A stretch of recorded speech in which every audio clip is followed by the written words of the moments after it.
Salut à toutes et à tous, bienvenue dans ce nouveau podcast d'Arsenal French Club. Aujourd'hui, on va vite fait débriefer le match entre Leicester et Arsenal perdu 2-0. Et ensuite, on parlera bien évidemment d'Unai Emery et de la situation du coach espagnol à Arsenal. Pour parler de tout ça, je suis avec Max d'Arsenal French Club. Salut Max. Salut tout le monde. Je suis avec Ben, que vous connaissez sous le nom de Barty sur Twitter, qui est un ancien de God Save the Foot. Salut Barty. Salut tout le monde. Et je suis avec Axel, qui est un fan de la page. Salut Axel. Salut. Alors tout d'abord les gars, je veux avoir un peu vos réactions sur ce match, sur ce Leicester-Arsenal. Qu'est-ce que vous en avez pensé de cette défaite 2-0 Ben, si tu veux commencer. Ouais, le problème c'est que j'ai plus de réaction en fait, j'arrive plus à en avoir. C'était quand même. Déjà, j'ai vu la feuille de match, je me suis dit mince, on passe à un système à 3 derrière. Je me suis dit, voilà, je suis pas très fan de ça. Puis le match en lui-même, j'avais des petites lueurs d'espoir, hein, tout comme bon supporter d'Arsenal naïf qui se respecte, hein. C'est-à-dire qu'on a toujours un petit peu d'espoir à des moments. Alors parfois ça dure 10 secondes, parfois ça dure 10 minutes. Là, c'était assez court et à un moment donné, il y avait des belles occasions. Puis au retour des vestiaires aussi, pareil, au début de la deuxième mi-temps, Arsenal arrivait à proposer des choses, des bribes de choses intéressantes. Puis après, dès qu'on a pris le bouillon quand même. Et puis c'est surtout que j'ai envie de dire que ce match-là, c'est un peu le résultat de l'ambiance qu'il y a dans le club. Euh, on voit j'ai vraiment vu aujourd'hui que les joueurs n'adhéraient plus du tout à ce que Emery voulait imposer, quoi. C'est vraiment ma conclusion de ce match. C'est ça, c'est que les joueurs, ils ont vraiment lâché Emery. Je l'ai vraiment vu sur les dernières minutes, notamment.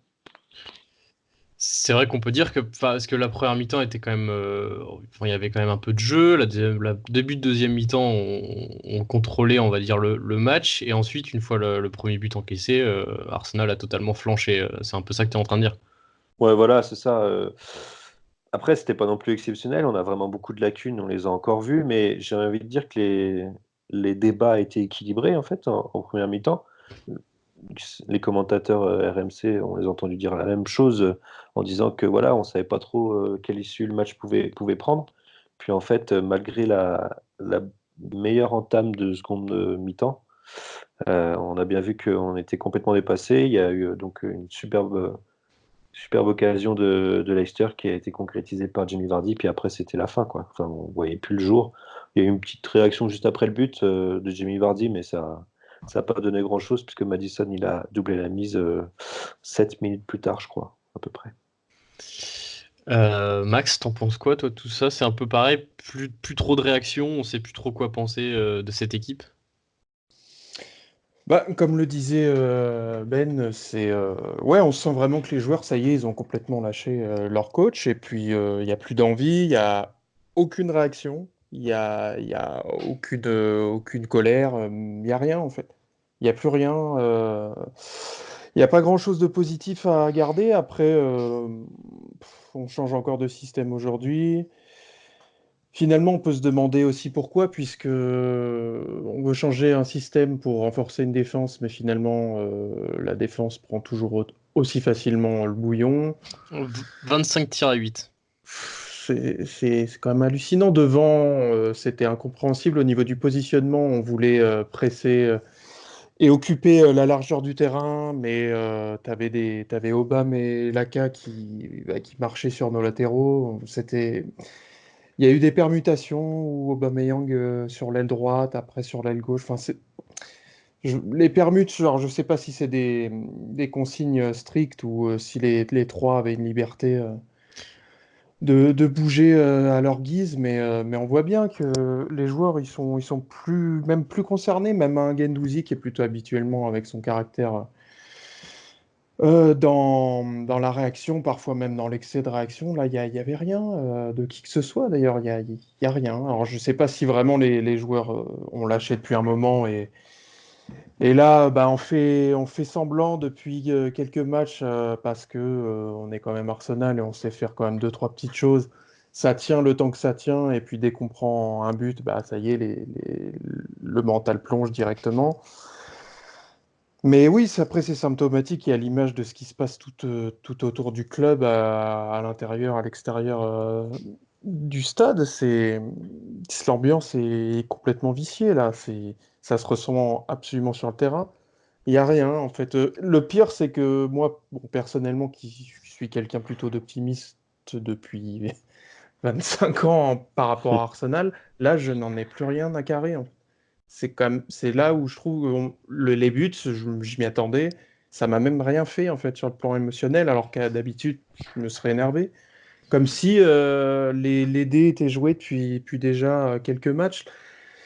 Donc ouais, c'est triste et il va falloir une réaction, il va falloir un électrochoc. Là, Emery qui dit qu'il va travailler pendant la trêve internationale, oui, enfin, il va falloir. C'est plus que du travail là qu'il faut. On est quand même sixième. On a déjà la chance d'être sixième, je trouve, parce que ça fait déjà un moment que on s'appuie sur des victoires quand même un peu étriquées, un peu à l'arrache. On s'appuie sur un Aubameyang qui plante. Sans lui, je sais même pas où on en serait là. Là, il va falloir vraiment une prise de décision, une prise de responsabilité, soit du board, soit du staff, soit des joueurs, ou je sais pas, une réunion collective. Il faut faire quelque chose. Là, on peut pas continuer sur ce train-là, alors qu'on a quand même une équipe sur le papier qui est quand même loin d'être dégueulasse. Et c'est pas normal. C'est pas normal. De ton côté, Axel, tu en penses quoi? T'es un peu pareil dans le même état d'esprit, t'en as plus rien à faire, on va dire? Alors, malheureusement, moi, je ne suis pas convaincu d'Emery depuis sa nomination. Donc, depuis qu'il a été nominé, j'ai jamais voulu de lui parce que à Séville, j'étais pas convaincu par lui. J'estime que gagner 3 fois l'Europa League, sachant que depuis, si je me trompe pas, si je dis pas de bêtises, depuis 2014-2015, chaque fois qu'on gagne, on est directement qualifié en Ligue des Champions. Donc, pour moi, le fait de gagner 3 fois de suite l'Europa League, c'est-à-dire que tu as gagné, tu as été qualifié, tu as fini troisième, tu as, regagné, tu as été allé en Ligue des Champions, tu as refini troisième dans ton groupe, et ainsi de suite. Et quand il était à Paris, j'ai pas aimé ce qu'il a fait, et j'étais un peu déçu. À vrai dire, je m'attendais que Arsenal prenne un Arteta ou quelqu'un en tout cas qui a un nouveau coach, donner vraiment un nouvel élan, et pas forcément quelqu'un qui avait de l'expérience, parce que pour moi, après Wenger, on a vraiment besoin d'une vraie rupture. Et quelqu'un aussi qui aimait le club et qui connaissait l'identité du club. Parce qu'aujourd'hui, je ne suis pas surpris du résultat. Et je suis d'accord avec ce que, je crois que c'est Max qui parlait avant, qui disait que ben, moi, je regardais les buts et ça ne me fait rien. Voir aujourd'hui Arsenal qui perd, ça ne me fait rien, ça me fait plus rien. Les voir gagner 2-0 et ensuite regarder, ils font 2-2, je me dis, bon, ben, c'est normal, c'est Arsenal. Parce que quand on regarde le match d'aujourd'hui, ils sont tous dans leur camp. Au moins avec Wenger, on avait ce truc de se dire, bon, on perd, c'est vrai, mais au moins il y avait du jeu. Il y avait quelque chose. Là, il n'y a rien du tout. On reste derrière, on subit comme si on est, je sais pas, Angers. On est Angers, on subit derrière. Et on n'est pas Arsenal. On n'est pas Arsenal, le grand club qui domine. Et malheureusement, Ouais. ça fait de la peine, quoi. Et ben justement, je regardais moi le match sur Canal+, et il y a Stéphane Guy, qui est pourtant pas le plus pertinent des commentateurs, mais qui disait que Arsenal était en train de devenir un club normal et que ça faisait mal de se dire ça. C'est un peu le constat qu'on est Ouais, en tout train de à fait. faire. Justement, c'est là où faut réagir assez rapidement de ce qu'on disait. Encore un tir Oui, cadré ce soir, hein. Un seul tir cadré, 2 victoires en 10 matchs de championnat. C'est n'importe quoi, franchement. Un tir cadré encore. Ouais, Ouais. c'est clair. après, je dirais quand même que la chance qu'on a, c'est que pour une fois cette année, je dis bien pour une fois cette année, le recrutement, à part, je suis un peu déçu pour la défense, mais bon, mais pour une fois cette année, ils ont quand même fait un recrutement assez cohérent. Donc, on peut quand même se dire qu'ils ont quand même pour une fois mis la main à la poche et qu'ils ont pris au moins sur des postes qu'on avait besoin. Donc, Mais Emery a une meilleure équipe que Wenger a eu, quoi, Mais malheureusement. est-ce que c'est pas ça justement aussi ce qui est le plus frustrant avec ce mercato et avec Emery ce début de Oui, saison, c'est que du mhm. coup on a vraiment une bonne équipe, un bon effectif par rapport aux saisons précédentes, mais que il y a rien du tout qui se passe en fait. Oui, c'est tout à fait ça, hein. Enfin, pour moi, oui, en tout cas. Après, dans la gestion humaine, Ouais, moi, Wenger, c'était quand même quelqu'un et quelque chose d'un standing beaucoup plus élevé aussi. Dans ouais. la gestion des hommes, c'est incomparable. Ouais, voilà, toi, Emery, on a vraiment l'impression qu'il est complètement largué dans la gestion de l'équipe. Il suffit de regarder ses. Bon, ça n'a plus d'importance parce que ça devient de plus en plus ridicule, mais quand même, le gars, voilà, en sortant du match, il dit que les joueurs ont suivi le plan de jeu et qu'ils ont eu un. Enfin, ils ont bien réagi, enfin, ils ont bien joué, etc. Enfin, c'est quand même limite. Et tu t'aperçois que tu as vraiment, vraiment l'impression qu'il ne sait pas gérer les hommes. Il y avait, je crois, la même impression au Paris Saint-Germain. Il y avait des histoires par rapport à ça. Moi, j'étais pour sa venue, mais j'avais un souvenir d'Emery du FC Séville où voilà, il y avait quand même, dans le jeu, il y avait quand même des choses super intéressantes. Il a été recruté au PSG pour ça d'ailleurs, parce qu'il avait une identité offensive et le PSG en avait besoin. Et c'est vrai que c'est super décevant. Le problème, c'est est-ce que c'est un problème de communication? Je trouve ça un peu facile, moi, parce que bon, le football, ça reste quand même quelque chose d'universel et il y a des entraîneurs qui sont pas forcément, parlent pas forcément la même langue que leurs joueurs et ça fonctionne. Puis là, il fait les efforts de parler la langue, mais je sais pas. Non, je pense que c'est au-delà de ça, hein. Ouais, C'est pas une barrière de la langue, moi, je pense. Et là encore, là, interviewé sur Sky Sports, il dit qu'on a besoin de temps, qu'on a des jeunes joueurs. Non, mais on peut pas se C'est permettre de dire ça à tous les matchs non plus. On a des jeunes joueurs, quand tu regardes le 11 ce soir, il n'y en a pas tant que ça, finalement, des bah jeunes oui, oui. joueurs inexpérimentés. On a quand même des champions du monde sur le terrain. On a des gars qui ont remporté des trophées, qui ont 30 piges. Là, je comprends pas. Après, enfin, il y a eu tellement de trucs qui sont passés aussi en interne qui sont pas normales déjà et qui n'auraient jamais eu lieu. Il y a eu quand même des incidents qu'on n'a jamais connus à Arsenal sur les 25 dernières années là, qui ont eu lieu récemment. Tu parles de Granit? Je parle ouais, de l'affaire Chaka, de Ozil, Koscielny. Ramsey? de Koscielny, ouais, de Ramsey. On a encore vu cette semaine une interview de Wenger qui disait que lui, il voulait absolument le prolonger, qu'il a essayé plusieurs fois, qu'après, il sait pas pourquoi. Le board a retiré son offre. Bon, ça, c'est un autre problème. Mais très récemment, il y a un ou deux jours, quand il y a une conf de presse qu'Emery, donc naturellement un peu langue de bois machin, et qu'il dit après, bon, un petit peu en off, je sais pas si Xhaka il va rejouer avec Arsenal. J'ai parlé avec le board, de l'éventualité qu'il parte en janvier, je sais pas. Tu peux pas dire ça comme ça. Ou dire Enfin, de Pépé, ouais, bon, bah, il a besoin de temps pour s'adapter, mais ça prend plus de temps que prévu, faut qu'il prenne ses responsabilités. Mais dans le marasme actuel et l'ambiance, ça sert à quoi de... Enfin, tu l'enfonces ton joueur, tu l'aides pas à dire ça, Bah oui, surtout c'est de le clair. dire médiatiquement, ça sert à rien. Enfin, pour moi, je revenir sur. comprends Pour revenir. pas. Ouais, vas-y, Pardon. vas-y. Vas-y, vas-y. Non, non, je comprends pas. En fait, t'as l'impression ouais, qu'il perd le fil et qu'il essaye de se rattraper comme il peut en faisant des excès d'autorité parce que peut-être qu'il en a manqué avant, mais du coup c'est trop tard aussi à certains moments. Et t'as l'impression qu'il est perdu. Je sais plus quel journaliste parlait pendant le match précédent où C'est pas. il observait Emery avant le match quand les joueurs viennent faire la reconnaissance et tout ça, hein. Et il l'observait, il disait il est tout seul, il parle tout seul, il s'est mis au point de pénalty, il se parlait tout seul, complètement dans son délire, quoi. Mhm.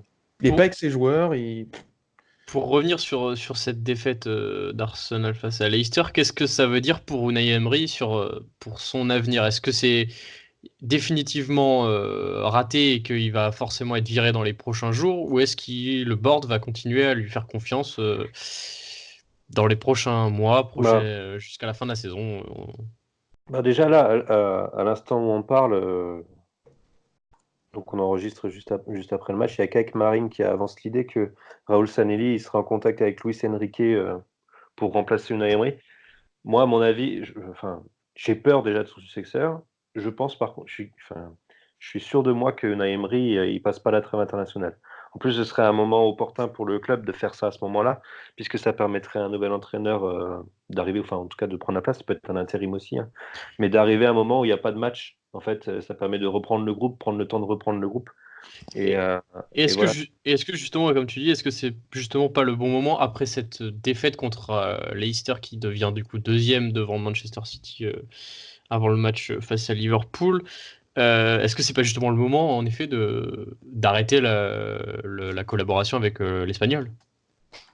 Tu penses que, si j'ai bien compris ta question, ce serait peut-être pas le bon moment juste après Si cette défaite? justement, est-ce que c'est Ouais. justement le bon moment maintenant, après cette défaite face à Leicester, de virer Emery? Bah, moi, je pense que c'est le bon moment. Et puis, en fait, le board aussi, il faut qu'il regarde un peu tout ce qui se dit autour. Ça reste un club de football qui doit satisfaire ses supporters. Et je crois que quand c'était Wenger, les supporters n'étaient pas aussi unanimes pour que l'entraîneur parte. Là, Unai Emery, il fait plus du tout l'unanimité. Au contraire, enfin, je vois personne. Alors après, je côtoie pas tous les supporters d'Arsenal, forcément. Mais dans l'ambiance générale, tu t'aperçois tout de suite que Unai Emery, il fait plus du tout consensus, là, c'est fini, quoi. Il y a une fracture qui est je pense, euh, voilà, c'est définitif, hein, selon moi. Et je pense que c'est le bon moment là. Si le board commence à dire, ouais, on lui fait encore confiance, et alors, bon, bah, du coup, la pilule, on va dire, on va passer pendant la semaine internationale, là, la trêve. On va avoir peut-être un calendrier un peu plus propice. Je ne sais plus trop quel match on a après. Mais si dans le jeu, ça ne s'améliore pas, tu vires l'entraîneur en plein moment, en pleine semaine où tu as des matchs tous les 3 jours ou toutes les semaines. Pour l'entraîneur qui va venir après, ce ne sera pas forcément très satisfaisant ou voilà, c'est peut-être pas forcément le meilleur moment. Là, juste avant la trêve et en vue d'un Boxing Day qui arrive assez vite quand même, je Bah pense que ouais. c'est ce moment-là. Max, enfin Axel plutôt, est-ce que c'est pour toi aussi c'est le bon moment de se séparer de d'Unai Emery? Non, je suis assez d'accord. Je suis assez d'accord. Je pense que continuer comme ça chaque match, chaque semaine, c'est gonflant pour tous les supporters. On a même vu le match de jeudi contre Guimarães. On fait 1-1. Ça, c'est pitoyable, quoi. Ça fait vraiment peur. Des équipes comme ça, normalement, Arsenal, on doit les détruire, quoi. On n'est même pas capable de les détruire. Donc, bon, c'est un peu dommage. Mais oui, je pense que c'est le moment.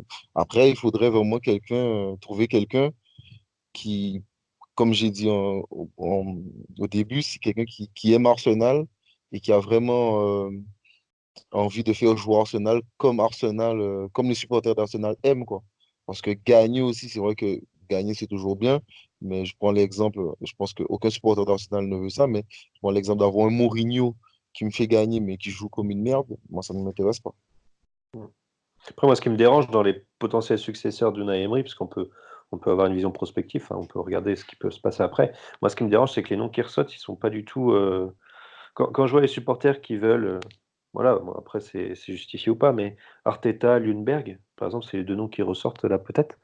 Euh, En fait, on ne peut pas être serein aussi en entendant ces noms-là, parce que c'est des entraîneurs ou adjoints, là, pour le coup, qui ont zéro expérience. Et est-ce que Arsenal. Alors, après, on va me dire, oui, bah, Guardiola, c'était pareil à Barcelone. Au final, on n'a rien à perdre de faire ça et tout. Sauf que notre volonté primaire, c'est de retrouver du beau jeu et surtout et aussi des résultats. Est-ce qu'on n'aurait pas besoin d'un entraîneur qui nous offre ces certitudes d'avoir des résultats? Mourinho, c'est hors de question, ça correspond pas vraiment à l'identité d'Arsenal. Je pense que ça ferait pas du tout consensus. Mais si tu commences à parler de coachs qui n'ont pas encore vraiment coaché une équipe première comme Arteta et Ljungberg, moi personnellement je serais pas serein. Alors après si ça marche c'est très bien, hein. Puis Arteta c'est quelqu'un que j'apprécie beaucoup. Voilà, c'est super Arsenal. Après, moi, perso, je pense qu'on a surtout besoin de retrouver de la confiance. Ouais. Dans un premier temps, parce que les résultats suivront. Un joueur qui n'a pas confiance, il peut pas être productif. Moi, enfin, je suis jamais partisan de virer les entraîneurs au bout de quelques matchs quand ça va pas, mais là, malheureusement, je le vois pas réussir à renverser la vapeur, dans le sens où il y a certaines choses qui ne fonctionnent pas, mais il s'obstine à continuer à les utiliser, comme les relances courtes au pied du gardien, là, ça Mm. continue. On a encore perdu je ne sais combien de ballons ce soir à cause de ça.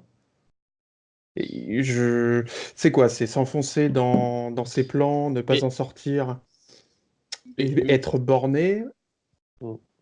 Ouais, parce que par Quand exemple, tu vois, l'utilisation de Torreira, par exemple, c'est incompréhensible. Ça marche pas. Ça marche pas, et Torreira, c'est pas un joueur qui nous permettrait de progresser en le faisant jouer 10. Là, il le met pas devant la défense, même avec Xhaka qui joue plus. Enfin, il s'obstine à faire quelque chose. L'utilisation des joueurs, elle est lamentable, hein. Pour certains joueurs, c'est et puis incompréhensible. surtout il y a aucune régularité. Il y a quand même beaucoup de joueurs qui sont arrivés ou qui viennent des équipes de jeunes, qui ont besoin aussi de créer des automatismes et de créer des repères sur leur terrain, sur le terrain. Il y a trop de changements de positionnement, de changements de tactique, de schéma. Alors certes, c'est des professionnels, mais ça reste aussi des êtres humains avec des émotions, des sensations. Tu peux pas changer tous les 4 matins de système, d'équipe, de joueurs. Tiens, lui, je le mets. Ouais, tiens, il a pas été bon, je le fous en tribune, il me saoule. Après, en parlant d'Ozil, hein, après, bah tiens, Renaissance, je le remets là. Bah, pourquoi en fait tu dis que t'en veux pas, puis là tu le sors de ton chapeau. En plus, c'est le mettre au. Voilà, enfin, c'est pour le fusiller ou on sait pas, le gars n'a zéro confiance, tu le défonces, puis si tu vas le mettre en titulaire contre Liverpool. Pff, même, voilà, tactiquement, certes, c'est important d'avoir de la polyvalence, de pouvoir changer de schéma, mais ça sert à rien là dans Ouais, l'état actuel. tu crées pas une stabilité pour l'équipe, et du coup, Non, ça joue sur la confiance après. c'est pour ça que ouais, je pense à Ljungberg parce qu'il connaît bien les joueurs, que je pense qu'il y a les joueurs aussi sont plutôt proches de lui, d'après ce qu'on dit. Surtout les jeunes sont plus à Colny, sont plus proches de Ljungberg que d'Emery. Peut-être que ça pourrait créer une sorte d'union sacrée, Ouais, en tu vois, un intérim, petit peu pourquoi pas. le pote coach, tu vois, comme bon, ça avait marché avec Solskjaer avant qu'il fasse la connerie de le prolonger et que ça casse un peu la dynamique. Mais Mais là, moi, ce qui me saoule, c'est pas le fait il faut absolument changer le coach, c'est il faut une réaction, il faut faire quelque chose en fait. Ouais. Ouais, mais j'ai Après, l'impression que les si joueurs nos le finances respectent pas. sont peut-être que nos finances sont réglées au poil et à l'euro près, et à la livre sterling, et que c'était pas prévu qu'il y ait des indemnités de licenciement qui soient versées, parce que il y en a forcément là, Ah bah oui, oui. si on dégage. Donc, c'est quoi? C'est 6 millions, je crois? oui, Ah, c'est je 6 sais pas, j'ai millions, ouais. pas vu. C'est 6 6 millions de millions. livres, ouais. Donc, peut-être qu'aussi le board se dit, ah, fait chier, on va peut-être attendre un peu, voir il peut changer les Mais choses. pas. Mais on est Mais Arsenal, on peut pas se permettre ça non plus et d'attendre surtout, 10 ans. on peut pas se permettre de le faire trop tard si on peut pas se permettre d'avoir une quatrième année sans Ligue des Champions, et alors que la Non. Ligue des Champions, les revenus Ligue des Champions sont bien plus supérieurs à une indemnité de licenciement, même si forcément il n'y a pas Et puis trop de choses qui rentrent. l'avenir est cuit, là. Il y a des joueurs qui voudront pas rester, qui feront tout pour se barrer, je pense. Bah, Devant Aubameyang les Obama et Laka, ils Lacazette. voudront pas rester une année de plus, hein. Ça les intéresse pas d'aller jouer sans insulter le Vitoria. Enfin, on peut comprendre, vu ce qu'ils ont connu et vu leur qualité. Ah bon, moi je suis dépité un peu, je suis fatigué un peu de tout ça, Et quoi. c'est là aussi où je suis pas d'accord avec Emery, parce que même ce qui s'est passé avec Chaka, pour moi, c'est aussi de sa faute. Et j'avais Bah, mis tout à ça fait, dans ouais. quelques tweets, parce que pour moi, Chaka, c'est un joueur que je suis fan depuis très longtemps. Et j'ai toujours trouvé qu'il a toujours mal utilisé. Lui demander d'être 6, c'est pas du tout son rôle. Il n'a jamais été 6. Il peut pas le faire parce qu'il a pas la vitesse. Il n'a pas le sens de l'anticipation. Bon, on avait un Mertesacker qui était lent, mais au moins il avait ce sens de l'anticipation qui permettait que ça reste un défenseur correct. Aujourd'hui, chacun n'a pas ça. Il le met à cette position-là, c'était pour moi un problème. Ensuite, le mettre capitaine, alors qu'il était mauvais et que les supporters le critiquaient, c'est encore lui mettre plus de pression et le mettre encore en difficulté. Donc, quand le mec Ouais, qui pète les plombs, pour moi, c'était ça aussi une très, très mauvaise gestion. Et le problème, c'est voilà. que, regarde, il a quand même, dans la presse, ça s'est sorti, a priori, il aurait demandé aux joueurs de choisir un capitaine. Ça prouve bien qu'il n'a Hmm. pas du Il aurait leadership. voté. Bah, enfin, je trouve ça hallucinant que Et tu surtout peux demander conseil, mais c'est pas une élection de délégué de classe. Surtout le timing, en plus, c'était quoi? C'était fin c'était octobre? fin septembre, plutôt. Fin, Fin, sept- ouais, fin- plus fin Début Enfin, septembre, je octobre, pense. oui, enfin, ou début octobre, ouais. Enfin C'était bref, début c'était octobre. 2 mois après le Enfin, début de la saison, quoi. il nomine pas. Et tu fais une liste de 5 capitaines, et puis après des vice-capitaines, C'est stupide. Ça prouve bien que le mec, Mais, puis pareil, mais à quel moment justement on a l'impression parce qu'il n'est pas que respecté, quoi. Non, puis là, il reproche, il y a hier ou avant-hier, il disait ah ouais, mais si Koscielny était resté, il n'y aurait pas eu d'histoire. Bah oui, non, mais c'est aussi ton métier de gérer ces choses-là, en fait. Bien sûr. mais Et justement on parle de la situation de maintenant, mais à quel moment on va dire ça a basculé, on va dire, parce que le début de saison dernière était quand même pas trop mauvais, il y avait du jeu. Ensuite, on est un peu tombé lors de la trêve, enfin lors du Boxing Day. Ensuite, on a eu des meilleurs résultats jusqu'à la fin de la saison où ça a été catastrophique. Est-ce que c'est vraiment la fin de la saison dernière où Emery a totalement perdu son vestiaire déjà et que cette saison c'est la conséquence de l'année dernière déjà? Ouais, c'est une conséquence. Après, le basculement où les supporters sont passés du côté où Emery c'est fini, même peut-être les joueurs d'ailleurs. Je pense que la défaite à Sheffield, ça a fait beaucoup de mal. Alors, il y avait déjà un peu avant, on attendait une victoire contre Manchester United, parce que le niveau de Manchester United fin septembre, c'était pas encore aujourd'hui, mais enfin, on s'attendait à une victoire à l'extérieur. Euh, la défaite à Liverpool fin août, en début de saison, là, bon, ça paraissait plutôt logique. Mais je dirais que la défaite contre Sheffield, euh, c'est à ce moment-là où, En plus, c'est en retour de trêve aussi. ouais, voilà, c'est à ce moment-là qu'on s'est dit que, bah, en fait, c'est pas possible, quoi. Enfin, il va pas y arriver. Il va pas y arriver. Et bon, après, on a enchaîné les mauvais résultats. Je crois que depuis, on n'a pas gagné. Ah si, on a gagné contre Victoria Guimarães. Ouais, mais c'est sur 2 coups francs de Nicolas Ouais, voilà. Pepe en plus. Donc là, Mais ça oui, fait après. 10 semaines que ça traîne, ouais. Mais j'avais pas l'impression non plus aussi que l'année dernière, Emery changeait autant de systèmes. C'est-à-dire que je trouvais que Ozil et l'attaque Ozil, Obama et Laka, ça fonctionnait très bien et qu'ils jouaient très bien ensemble. Et j'ai pas l'impression que ça changeait autant. Et c'est vrai que cette année, je sais Ça, pas qui l'a dit avant, que aujourd'hui, ben, ça change tout le temps, quoi. Les joueurs Ouais. changent tout le temps, ça, le système la, change tout le temps, il n'y a pas de cohérence. Et la saison aujourd'hui, dernière, ça a changé en cours de match en fait. Mm. ok, et aujourd'hui, on le voit, hein, tous ceux qui pratiquent même du foot amateur, on sait très bien qu'il faut des automatismes. On avait l'impression qu'il n'y avait pas d'automatisme, que les mecs, ils ne se connaissaient pas et qu'ils ne savent pas jouer ensemble.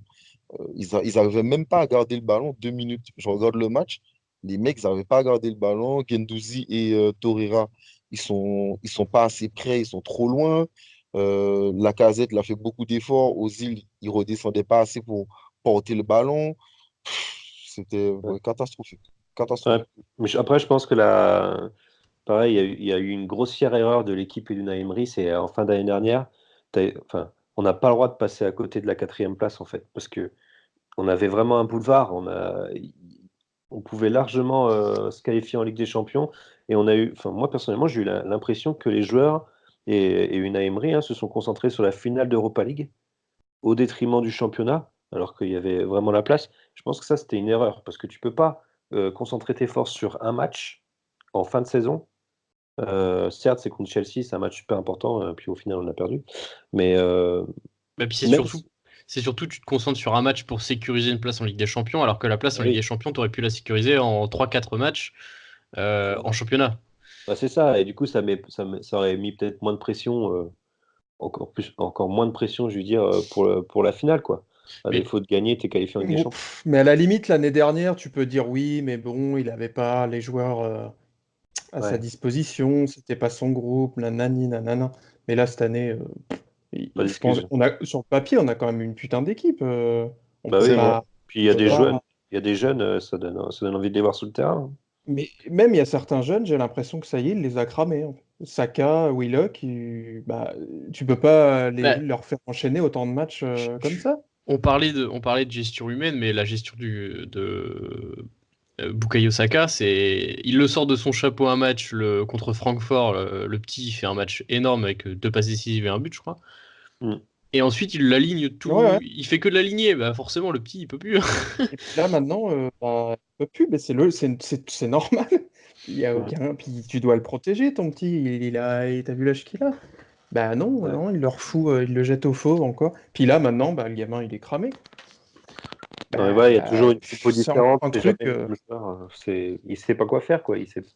sait pas du tout comment utiliser les joueurs, j'ai l'impression. C'est bizarre quand même, parce que ça reste quand même un coach, quand il est venu, voilà, il y avait quand même une majorité de supporters qui étaient, on va dire, confiants. Les premiers mois, en plus, quand il a pris l'équipe, les premiers mois, les premières semaines, c'était vachement intéressant. On a fait On une était série de podcast 22 matchs sans défaite, ouais. voilà, Mais il y c'était a une quand même. question que je me pose aussi, c'est que est-ce que l'année dernière, toute proportion gardée, mais est-ce que l'année dernière, il n'y avait pas le syndrome Domenech? Quand je dis le syndrome Domenech, c'est Domenech, il arrive en finale de Coupe du Monde avec la France, mais on sait que c'est Zidane qui était vraiment le leader. Et l'année dernière, au moins, Arsenal, ils avaient Ramsey ou ils avaient Koscielny qui était là au moins, qui avait un poids sur les joueurs et je pense qu'il était dans le vestiaire hyper important. Dans la hiérarchie, quoi. Donc, est-ce que aussi l'année dernière, c'était pas plus facile pour lui parce qu'il y avait de vrais leaders? Parce que cette année, bon, Je voilà. suis pas certain parce que Koscielny, c'est pas le genre on va dire, à aller au-dessus de la hiérarchie de son entraîneur. Je pense qu'il écoute ce qu'on lui dit de faire et il le fait très bien. Il a un rôle dans le Non, mais vestiaire, mais je parlais pas de ce sens-là. Je parlais pas du sens qu'il va défier. C'est plus du sens que il peut être un super bon relais ah oui. et qui pouvait en gros euh, je cherche le mot, pas dominer, mais en gros encadrer, voilà. Encadrer l'équipe. Et puis on sait que Koscielny en défense, ben, ça rassure. Ça rassure. Mm. Koscielny avec, on se rappelle que quand Mustafi est venu, ben, on est resté un long moment sans perdre avec Koscielny et Mustafi. Et aujourd'hui, on voit le même Mustafi, ben, il est mauvais comme pas possible.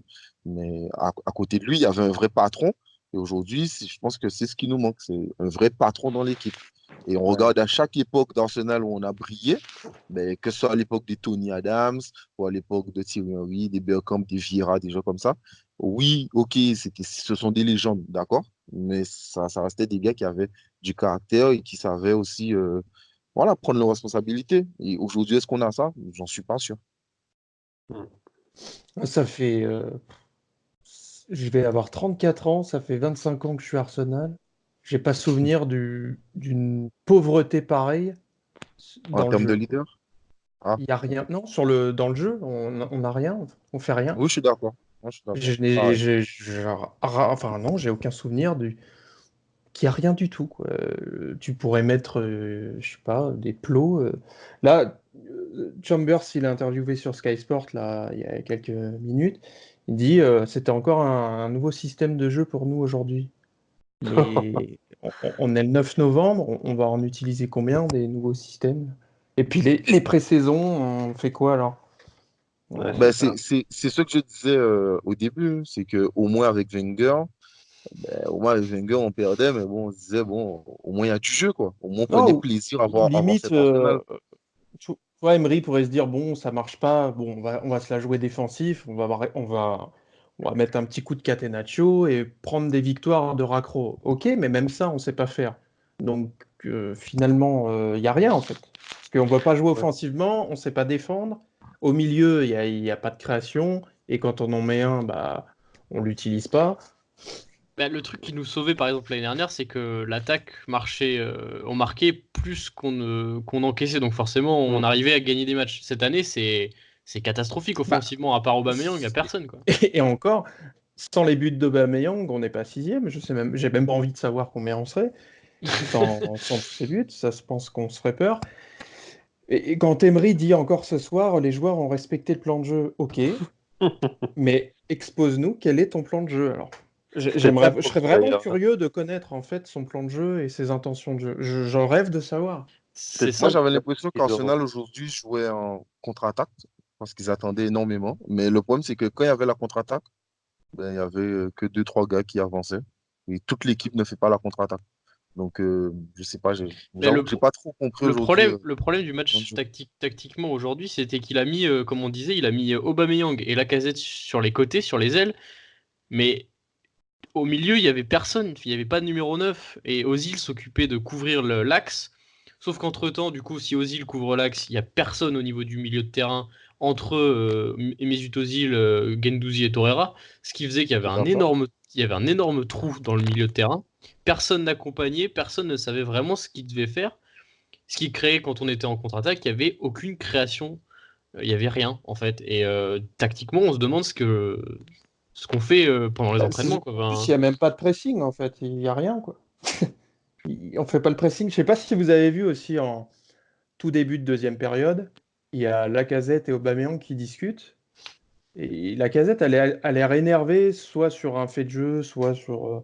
je sais pas, tu sens qu'il y a un truc qui le saoule, et Aubame, il a l'air de dire, bah ouais, je sais bien, en mode dépité, bah ouais, qu'est-ce que tu veux faire, quoi. T'as l'impression que, Ouais. en fait, voilà, ils se prennent, il n'y a aucun plaisir chez les joueurs, ils prennent aucun plaisir. En fait, ce que j'avais l'impression qui se passait aujourd'hui, en tout cas, c'était que ça s'est vu surtout en première mi-temps, c'était qu'il y avait les trois de devant, Aubame, Ozil et Lacazette, qui coupaient la première ligne de passe et qui étaient cantonnés à faire ça. Sauf qu'ensuite, il n'y avait pas d'idée de pressing derrière. Ce qui faisait Ouais, que c'est ça. ce qui faisait que quand cette ligne-là, elle était passée par Leicester, bah c'était on prenait Bah, le derrière, bouillon. c'est le boulevard, ouais. Bah Sachant que oui. c'est les trois qui font le moins d'actes, à part là peut-être la Lacazette, mais Aubameyang et Ozil, c'est pas les plus défensifs du monde. Si ces deux-là, ils sont pas envie de faire le pressing, bah ils passent tranquille. Et c'était ça en fait le problème, c'était qu'il y avait pas, il y a pas d'idée, même défensivement, il y a aucune idée, on a l'impression. Ouais. Puis sur la question du Et, pressing, et c'est des choses Guendouzi, qu'on voyait déjà sous c'est... Wenger, hein, ça, je crois. À la fin de Wenger, c'est des idées qu'on voyait déjà, que le pressing n'était pas du tout efficace, qu'on était exposé défensivement. C'est pas nouveau et ça s'est pas réglé malgré, en plus, je crois qu'il a une sacrée réputation, l'adjoint de Emery, là, JCC, je sais jamais son nom à ce gars-là. Ouais, Carcedo, ouais, Carcedo. Carcedo, Ah, Juan Carcedo, Carlos Carcedo. voilà, il a une réputation derrière lui, comme quoi, voilà, c'est quand même un adjoint vraiment intéressant qui est censé aussi être assez proche des joueurs et que défensivement, ça aurait pu régler nos problèmes. Je me souviens d'une nomination d'Emery, c'était ça, c'était bah, nos problèmes défensifs vont peut-être se régler. Au final, on fait pire.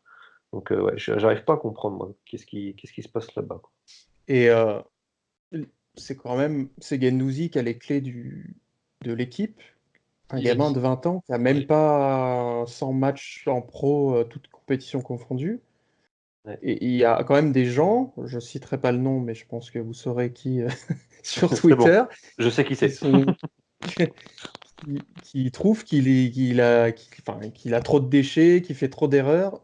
Il a 20 ans, Hmm. c'est normal qu'il ait Mais Mais énormément de déchets. ça c'est le Ce n'est pas problème. normal c'est pas le normal par contre qu'il soit le patron de l'équipe. C'est pas normal, il n'y a aucune logique là-dedans non plus. Tu peux pas ouais. lui demander de porter une équipe comme Arsenal. Il le fait en plus par match, mais là, bah, forcément, il a 20 ans, il est peut-être aussi claqué. Ça non plus, c'est pas normal. Et puis, il y a un gamin de 20 ans enfin, je sais pas, moi, il y a eu certains matchs où il gueule après les anciens. Tu te dis, mais ils ont pas d'honneur ni de fierté, les types, là. Ouais. Ils se font gueuler dessus Mais par un gamin de 20 ans qui joue à Lorient. Ils savent même pas où c'est, Lorient, et ils sont gueulés dessus et ils réagissent pas, en fait. Ça, je non, me mais dis, il moi, y a quand même des problèmes aussi à ce niveau-là, quoi. alors pour moi, ça c'est dans un podcast que vous avez fait avec le gars de United, vous avez parlé de ça et je suis assez d'accord. C'est-à-dire que aujourd'hui, beaucoup de supporters, bon, peut-être qu'après c'est, je sais pas, c'est la jeunesse ou, enfin bref, qui dès qu'on met un jeune, on sait qu'il y aura du déchet. Sauf qu'aujourd'hui, on ne veut pas pardonner le déchet d'un jeune et on ne veut pas le faire progresser. Et ce qu'on n'a pas compris, c'est que ben, quand on met des jeunes, qu'on veut les faire progresser, ben, on va perdre des matchs à cause de lui. Il va nous faire perdre. Et c'est comme ça, et ça sera toujours comme ça, de toutes les manières. Tout sport confondu, il n'y a aucun jeune qui arrive et qui gagne tout de suite. Et qui est parfait. Et qui est très juste dans son jeu. Il n'y aura que l'expérience qui fera ça. Et Bah je suis assez pour. ça c'était la grande philosophie d'Arsène Wenger, ça. De dire vous achetez un joueur à 22 ans, vous savez qu'il va faire des erreurs, mais Mais là, il avait raison. vous le savez que vous allez perdre des points, mais à 27 ans, vous avez un vrai bon joueur. Et c'est ce qu'il a fait toute sa Et carrière. à la limite, tu peux le revendre très cher derrière aussi, s'il y a besoin. C'est s'il y a besoin. Mais du coup, on va revenir juste on va arriver sur la fin de ce podcast, mais on va revenir sur qui, si Emery est viré dans les prochains jours ou d'ici la fin de la saison, qui pour le remplacer. Vaste question. Ouais, moi, Sur le marché des entraîneurs actuels qui seraient libres, qui pourrait le remplacer? moi, à mon avis, ce qui Alors va se moi, passer, c'est qu'on va mettre Lundberg intérim et puis ils vont attendre. Je ok, pense. moi, Ouais, je pense moi aussi. peut-être que je suis naïf. Ah, ça serait. Peut-être que je suis naïf, et désolé, peut-être que je suis naïf, mais comme je répète encore, pour moi, il faut quelqu'un qui aime notre club, qui aime notre philosophie de jeu, qui connaisse le club. Voilà, un Qui se peu fasse comme, respecter par les joueurs aussi. voilà, c'est-à-dire que euh, quelqu'un qui n'a pas d'expérience, mais pour moi, c'est pas grave. Au point où on en est cette année, pour moi, c'est pas grave. Je préfère même donner à quelqu'un qui n'a pas d'expérience et Mais qui aime le De toute club et qui façon, C'est peut pour se ça faire que respecter parce que c'est une légende. Donc, moi, je vois soit un Arteta, soit Lundberg, et en troisième, bon, malheureusement, sa première expérience n'était pas mais très bonne, ou un Thierry Henry. Voilà. Thierry Henry, ce sera pas maintenant, je pense. Arteta, il partira pas de Manchester moi, je City pense cette qu'il saison. lâchera pas Guardiola comme ça en cours de saison. Après, en effet, on en revient à, si on s'en tient à cette description, Ljungberg ferait parfaitement l'affaire, mais jusqu'à la fin de la saison. Est-ce qu'après, si on le prolonge, il n'y aurait pas le problème de faire Solskjaer. ouais, voilà, un Le Gunnar Solskjaer à nouveau, quoi. Bah, c'est le risque, hein, et je crois que les dirigeants l'ont fait savoir à travers la presse, hein, ils veulent pas faire comme ont pu faire United et prendre des Ouais, ouais. décisions trop rapides. Mais ça, par contre, c'est plutôt Et que louable, ça hein. soit la Je valse suis des d'accord. entraîneurs, là. Ouais. Après, bah, faut aussi qu'ils assument si les conséquences de leur choix. Si pour eux, c'est une erreur d'avoir pris Emery, il faut qu'ils l'assument et Non, mais qu'ils ça, qu'ils c'est le prennent choix de une Gazidis, décision en fait. sans trop tarder, quoi. Ouais, c'est le choix de Gazidis, oui, mais bon, je pense que Sandley aussi, il a validé ce choix-là, hein. Oui, bah, Gazidis bien n'était pas sûr. non plus seul décisionnaire, Non. les père et fils Kroenke aussi, donc bon. Puis Enfin, même, je quoi pense qu'il en que soit, maintenant, il faut tourner la page. Enfin, Ouais, tiens, bien tu sûr. vois, le lapsus, je n'ai même pas fait exprès. Mais bon, bah, voilà. Mais de toute façon, qu'est-ce que Ljungberg peut faire de pire que ce qu'on voit actuellement? Rien. Ben, c'est ce que je me dis. Voilà, parfait. Donc, bon, ça Ce qu'il a de peut. son Non, côté, il c'est le faut respect retrouver des la joueurs, en tout cas. confiance. Ouais, et puis retrouver peut-être un peu plus de légèreté, de plaisir à l'entraînement, de choses en peut-être repasser par des choses un peu plus simples, pas se taper des sessions vidéo pendant 8 heures alors que finalement on fait toujours les mêmes trucs, les mêmes conneries. Voilà, peut-être redonner confiance à certains joueurs qui en ont grandement besoin. Donc je vois pas ce qu'il peut faire de pire après sur le marché des entraîneurs actuels. Et puis bon, qui peut être intéressé aussi, parce qu'il y a ça aussi, mais Mourinho, il est Et- intéressé. non, mais on est hors de question. C'est c'est Non, mais inconcevable. Je comprends pas les je gens pense que qui. pas mal de personnes peuvent être intéressées par Arsenal, hein. Parce que cette année, comme on l'a dit dans le podcast, l'effectif est très bon. L'effectif n'est pas mauvais. Quand on prend la liste des joueurs, on Ouais, n'est pas mauvais. Il n'est pas mauvais, il y a l'effectif. du Donc, taf. oui, c'est vrai, mais il y a de la qualité. Il y a de la qualité. Je pense qu'en fin d'année, on arrive Ouais. et on prend un taulier en défense. Ben, je pense que l'équipe serait quasiment au complet, quoi. Après, on est quoi? On est déjà 9 points du top 4 là? Mm. euh, Bah, ouais, c'est ça, Ouais, hein. après, ça peut aller vite, mais moi, ce que j'ai peur, c'est voilà, Ah, ça va aller le vite. syndrome Solskjaer, quoi. C'est-à-dire que Manchester United, c'était le même principe l'année dernière. Ils Ouais, étaient c'est à la ça, 9 ramasse, points. ils Non, ont viré leur coach et puis 8. ils ont pris Solskjaer, ils sont remontés, ils sont super bien remontés. Puis au final, je ne sais pas si c'est le fait de l'avoir prolongé qui était une erreur, mais en fait, malgré sa prolongation, au-delà de sa prolongation, Solskjaer, on s'est aperçu qu'il est très limité en tant qu'entraîneur. Parce que moi, j'ai pas envie de voir ça chez Ljungberg ou Arteta, hein. Bon.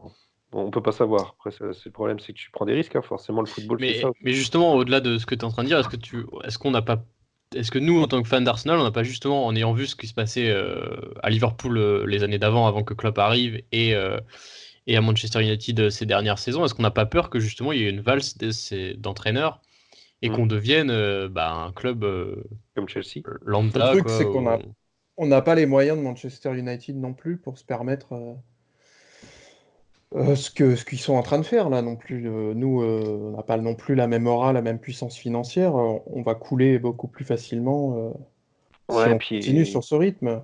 en tant que supporter, on y tient beaucoup aux valeurs d'Arsenal. Je pense qu'il y a Oui, les beaucoup. valeurs du jeu, les Ouais, traditions. puis voilà, puis je pense qu'il y a beaucoup de supporters de Manchester United. Voilà, je déteste ce club, mais je pense qu'il y a beaucoup de supporters de Manchester United qui sont un peu nostalgiques du temps où il y avait voilà une certaine stabilité et la vache des entraîneurs, ça, voilà, ça a vraiment pas plu. à grand monde. Et moi, ce que Après, j'ai pas envie de bon, voir Arsenal dans ce cas-là, quoi. c'est évident que ça soit compliqué de passer derrière un Ferguson ou un Wenger, ça c'est clair. Oui. Mais bon, dans ce cas-là, bah, tu prends, ouais, tu signes peut-être des entraîneurs avec des contrats plutôt courts. Mais ouais, non, après, c'est tellement difficile, il y a tellement de paramètres qui rentrent en ligne de compte, c'est compliqué de se dire, bah, lui, ça va marcher, lui, ça va pas marcher, il y a Ouais, trop de puis il y a paramètres, une, quoi. il y a une pénurie de coach quand même actuellement aussi qui nous rend la tâche un petit peu difficile, hein. Euh, Bah, il y a surtout les- surtout qu'en même temps que nous, il y a le Bayern qui a plus de coach. Je pense qu'en enfin, en l'état actuel des choses, entre le Bayern Munich et Arsenal, je pense que un entraîneur aura plus de chances à aller vers le Bayern Munich qu'Arsenal, même Ouais, si c'est la première ligue, que le club a une grande histoire et qu'on est l'un des plus gros clubs d'Angleterre. Mais ouais. ouais, c'est Après, compliqué. en En Oui, tout nom, cas, enfin en bon, au nom qui Bayern, ressort, hein, en nom qui après, ressort, il y a Eddie Howe, c'est ça aussi. Il y a Arteta, Ljungberg. ouais, Il y avait ouais, mais Nagelsmann Eddie, à une certaine Eddie époque, Howe, ça fait 10 ans que son nom il est relié à Arsenal. depuis qu'il est né. Ouais. Ouais, après, moi, j'ai envie de dire, la limite, peu importe, il faut juste qu'il se passe quelque chose parce que. bah, Oh, c'est la seule chose pour laquelle on est tous d'accord en ce moment en tant que supporter d'Arsenal, c'est que bah, il Mm. faut que ça change. Ouais. Mais j'ai deux questions. Est-ce que vous voyez un retour de Wenger? Non. Ah bah justement, on en parlait non, on en non, parlait Ce, en ce privé nous serait une, sur ce notre serait chat, une mauvaise mais histoire, ça. non, Ok, non, mais ça, c'est faut pas absolument possible, pas que et, ça c'est se pas passe. possible. Non, mais et ça la se fera deuxième jamais. personne, c'est Même pour Laurent lui, c'est pas Blanc. bien. Laurent Blanc, Non. quand il était au PSG, personnellement, j'ai beaucoup aimé le jeu qu'il avait produit avec Mota, Matuidi et Verratti, avec C'est un son mancunien, milieu à lui. trois. C'est vrai, mais bon, vu qu'il cherche un poste et que il Hmm, aime le Ouais. jeu de possession, il avait quand même produit un très beau jeu sous Paris, enfin sous Paris Saint-Germain. Est-ce que quelqu'un avec des idées comme ça, mais je pense que Arteta aurait Après, peut-être les mêmes bon, idées, on a déjà des problèmes dans la gestion humaine. Laurent Blanc, c'était quand ouais. même. Il faisait pas les entraînements, c'était Jean-Louis Gasset qui gérait ses c'est entraînements. vrai, Il était quand même C'est vrai. très loin de la vie de son groupe. On n'a pas vraiment besoin de ça en ce moment. Ouais. C'est plutôt l'inverse dont on a besoin. Moi, j'ai quand même la conviction qu'on va prendre Ljungberg en intérim et que Sanelli il va essayer de récupérer Luis Enrique. Ah mais Luis Enrique c'est pareil, hein. Ouais, bah oui. Moi, ça me tente pas du tout, moi, Luis Enrique, Vu hein. ce qu'il faisait au Barça, il a peut-être remporté une Ligue des Champions, mais avec la Ligue des Champions, il avait Messi, Suarez et Neymar. merde, et Neymar. J'avais oublié Neymar, mais Hmm. et puis c'était la saison où Neymar était en feu, donc enfin, il Bah, est tout le temps en feu c'est dans Neymar. une optique de s'inscrire dans une longévité, donc Ouais, mais je le sens pas, moi. Non, non, moi non plus. Luis Enrique, c'est un peu comme les derniers entraîneurs du Barça, c'est Messi et puis quand il était au Barça, c'était ouais Messi et puis voilà, on voit ce qui se passe après quoi. Ouais. Bah, comme beaucoup, comme Franck Rijkaard, c'était même pire, mais bon, après, ils n'ont Ouais. pas les mêmes effectifs non plus, mais Je pense que Mikel Arteta, il serait tenté, moi, pour le poste, je pense, hein. Bah pas cette en saison, hein. cours d'année, je sais pas. Peut-être en remplacement à la fin de la saison, mais en cours d'année comme ça, sachant qu'il est à City, je suis pas Ouais. sûr. Ouais, mais est-ce que pour lui, ça ne sera pas la seule opportunité qu'il aura en ce moment? Bah ça dépend ça dépend des discussions, on va dire si on lui propose le poste à la fin de la saison et qu'on lui dit entre-temps c'est Ljungberg qui prend en charge l'équipe, il sera peut-être Il tenté dira de dire oui. oui. Voilà, il dira oui, c'est presque quasiment sûr. Si entre-temps on lui propose pas et que lui dit si tu prends le club, c'est maintenant et c'est pas à la fin de la saison, il dira peut-être, enfin, il va y réfléchir, mais il dira non, quoi. Mhm. Pour moi, je pense qu'il dira non. Oui, oui. Et puis, enfin, de par la relation qu'il a avec Guardiola, non, Ouais. il lui fera jamais le coup de le lâcher en cours d'année comme ça. Je pense pas. Sauf si Guardiola lui décide de le laisser partir, mais sachant qu'Arsenal enfin, Ouais. c'est pas non plus n'importe quoi en première ligue, il décidera pas de le dire à Arteta, bah vas-y, Puis on sait pas, peut-être aussi que va donner il s'est peut-être toutes mes inscrit tactiques à l'ennemi. et Parce que c'est Guardiola, il aime peut-être bien Arsenal aussi, donc peut-être qu'il peut faire ça pour Arsenal, je sais pas. Peut-être un geste sympathique, tu vois. Un petit coup de pied de non, après Wenger. peut-être que c'est, je sais pas, c'est peut-être prévu que Arteta prenne la suite de Guardiola à City aussi. Bon, peut-être, je sais pas dans combien de temps, mais on sait pas. Hein, Ouais. j'en sais rien, voilà. Limite, j'ai même pas envie d'y réfléchir. En fait, ça me saoule tellement là, ce qu'on voit. Bon, en gros, Ouais, ce dont on est tous d'accord, c'est qu'il faut que ça change. Et ça va être un Ouais. peu le mot de la fin, on va dire. Ça va être le ça. mot de la fin, c'est qu'il faut que ça change et ça passe for change. par, ça passe par, on va dire, Emery out, quoi. Ça va être Si j'ai bien, probable. si je résume bien, c'est un peu ça, quoi. Bah, je le vois pas. Ça fait plusieurs matchs que rien ne change. Je pense pas que sa capacité à renverser la situation Non, il est perdu. soit possible. Ok. Bon, en tout cas, merci à tous de nous avoir suivis. Merci Max d'avoir été là. Merci à Ben aussi. Et merci à Axel d'être venu sur ce podcast. Merci les gars. Merci. Merci à toi, Merci pour à tout le l'invitation. monde. Et puis n'oubliez pas Avec plaisir. que vous pouvez retrouver ce podcast sur YouTube. Et n'oubliez pas aussi de nous suivre sur les réseaux sociaux et sur notre site internet arsenalfrenchclub.fr. Salut tout le monde.